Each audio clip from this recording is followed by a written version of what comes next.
Hey, what is up you guys, this is Nacho here and welcome back to another video. Today what I'm going to be doing is I'm going to be taking a look back at my G35 and I'm going to be laying out all the costs it's been, or all the stuff I've had to do to it in the past year. A lot of people keep asking me for update videos on my Infiniti. I just thought making a 1 year ownership type of thing would be a good way of rounding it all off. So let's get into it. Alright, so starting out, this is my Infiniti. It's a 2003 G35 coupe. It's just the regular model, I guess. I don't really know. I'll just do like a quick little walk around so you guys can see what it's about. Starting off with the exterior, the first thing I would say about owning this car, if you're trying to go for the style that I'm going for with the all black and all just trying to black it out, if you want to do what I did, one thing to keep in mind is if you don't actually have like black rims, or you plasti dip your own thing, or you didn't get them painted on, the plasti dip will start to wear off just from driving around. This is probably the cleanest wheel that I have right now, and it even looks all old and dusty, which is pretty bad. Plasti dip only lasts around a year and then it'll start peeling off, and I've had this car for like a year and like a month now, so it's just started peeling.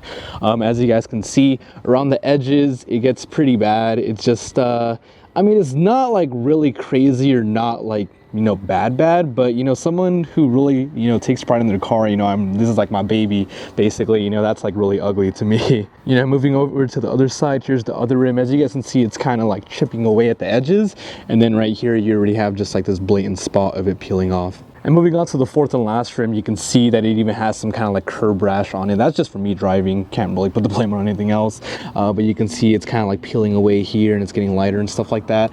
So just something to keep in mind if you're trying to go for a similar style that I'm going for. Alright, so moving to the interior, there's not really too much to complain about. As you guys can see, it's just regular.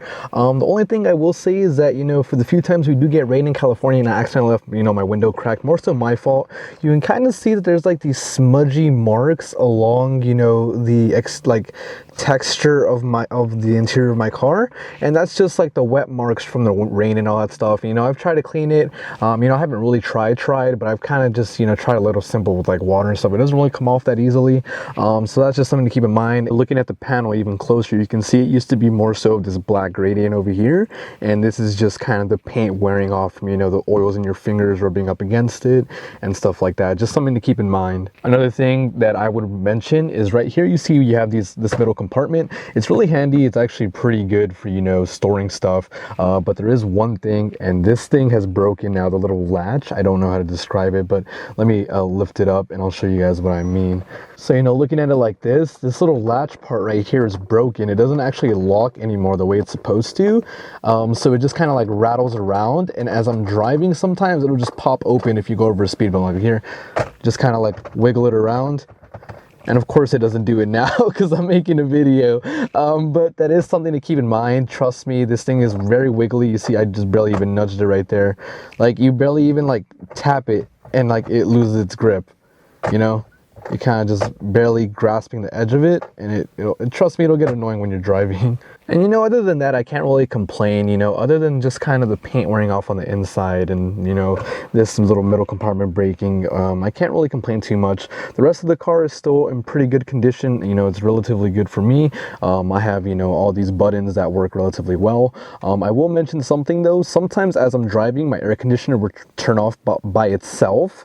And, it's very easy. I can just turn it off. But I have heard that there's other Infiniti owners who, when their AC turns on, there's other people who have had the same problem, that they can't turn it off. It's not as easy as just pushing the off button right here and it's done. For other Infiniti drivers, they can't turn it off, and that's a problem. Especially this car already uses up a lot of gas, so if you're driving on with the full AC, like it won't just turn the AC on like on mild or like on 1 bar. It'll turn it all the way up, so you're using all your gas, and then the car won't even be as fast either, which in some part is kind of the fun of owning this car, how quick it is.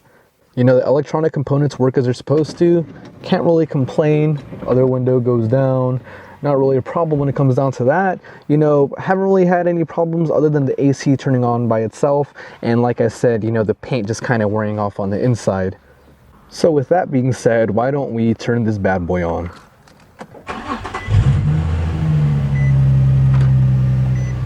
So now actually that I'm thinking about it, I think this would be a good point to mention how many miles my Infiniti has. I bought it with 148,000 miles on it. So in the past year, I would say like 13, 14-ish months, I've put roughly around 11,000 miles on it. So that should take you or put you a grasp on how often I drive this car. Not really that often, but you know, for someone who has almost 160,000 miles on his car, I can't really complain. This car has been really well to me. And I know that there's some people out there who like seeing, you know, under the hood, under the trunk, because that's the actual components of the car. So why don't we do that right now? So here we are. This is under the hood of my car. I know there's a lot of people who like seeing, you know, the actual components that goes into this. Like I said, it's pretty dirty. I haven't been under here in a while, to be honest. The last time I did my oil change was probably like a month ago. I haven't really driven it that much. But you know, it's pretty dusty. Hasn't really hit the road too much. The only thing that I've done that's different is I've replaced the air filter with the K&N air filter. I don't really think there's a need to show you guys that. It's just the red filter. You can get it anywhere like AutoZone or order it online. And I know people say that it gives you more horsepower. I'm not a believer in that. The reason I use it is because I personally get more gas mileage from putting a K&N air filter in my Hyundai, which is my other car. And so I put it in this car, and I have noticed, you know, I get like an extra mile or two to the gallon. And I know it's very little, but it does help a lot when you know you drive like 1,000 miles. You might have gotten an extra like 50 off of, you know, just having this air filter. But yeah, other than that, like you guys can see, just normal parts, nothing crazy, everything's fine. The only thing I've had to fix is the radiator, but that was when I bought this car. My mechanic, when he looked at it, he told me that the radiator was gonna go on it soon, like it was gonna start cracking and it was just gonna start leaking all the fluid out. So I already knew that that was a problem. It cost me $432 to get that replaced, and I got a brand new radiator, and that's been my biggest expense of owning this Infiniti the past year. Straight up, honest to God, you know, 2003, a lot of people say it's an old car, but you know, you just got to find a good one and take care of it, you know, do its regular maintenance, and it'll take care of you. So one thing I did forget to mention about talking about the interior was that the G35s are very notorious for having this driver's side rip right here. If you guys can see that, it's basically, I don't know why, but from being worn so much, it just tears right there. Just from you going in and out of the seat very often, it just tears right there. Something to keep in mind if you're looking to buy one of these. That's actually a very, very common problem with the Infinitis. But there's actually a bigger one with mine that a lot of people don't have. So after owning this for a year, this has started happening, and it didn't happen before. So as you guys can see on this side, there's another rip right where like my legs would be sitting. I think this has happened from, you know, like I said, going in and out of the seat, my leg just rubbing up against this. The way I typically drive is I rest my foot like on the outer of my seat, so that's probably why this started happening. Just something to keep in mind if you are going to be owning an Infiniti. Reminder, I didn't have this when I bought my Infiniti. It started happening just this past year of owning it. And it wouldn't be a legit Infiniti video without a couple of engine reps, right?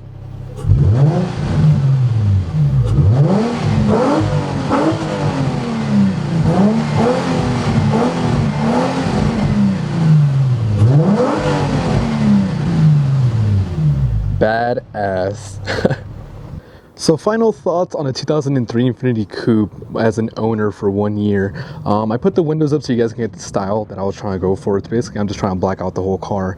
But you know, would I recommend buying this car if you're looking into buying one of these? You know, definitely I think these are nicer than the 350Zs, which is, you know, basically its exact replica car. If you're looking to buy one of these, just be sure you know what you're doing. Have a mechanic look at it, because most of these are going to be getting used. Just be sure you know what you're buying. Don't get stuck with a lemon. If this car was my daily driver, I feel like there would be a lot more problems, especially when it came down to the maintenance of everything.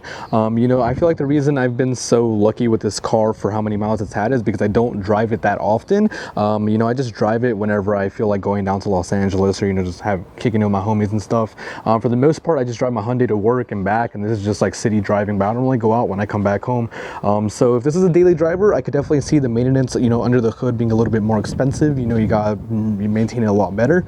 But you know, if you just want to own this car, have it for fun, you're not gonna drive it a lot, don't push it that hard. You know, obviously you can race a little on the streets and shit, you know, mob a little, but you know, if you go and be racing every day, I don't know if this would be a good car for you, especially if they have a lot of miles. My personal recommendation, try to find one with at least like maybe less than 120,000 miles, because the engines of these cars and the transmissions are known to go out around 180,000, 200,000 mile range. So my car is getting there pretty close, but I knew from the get-go know what I was getting into, and I'd be willing to, you know, swap engines or buy a used one. But other than that, that's all I really had to talk about owning an Infiniti, you know, through my experience of owning it for a year. It's definitely a fun car, a great car, love it.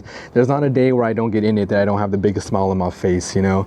So it's definitely a dope car. But other than that, my name is Papa Nacho. Follow me on Instagram if you guys want to see some dope pictures, and let me know if you guys have any more questions in the comment section below, and I'll be sure to help you guys. Other than that, peace out, Nacho Nation.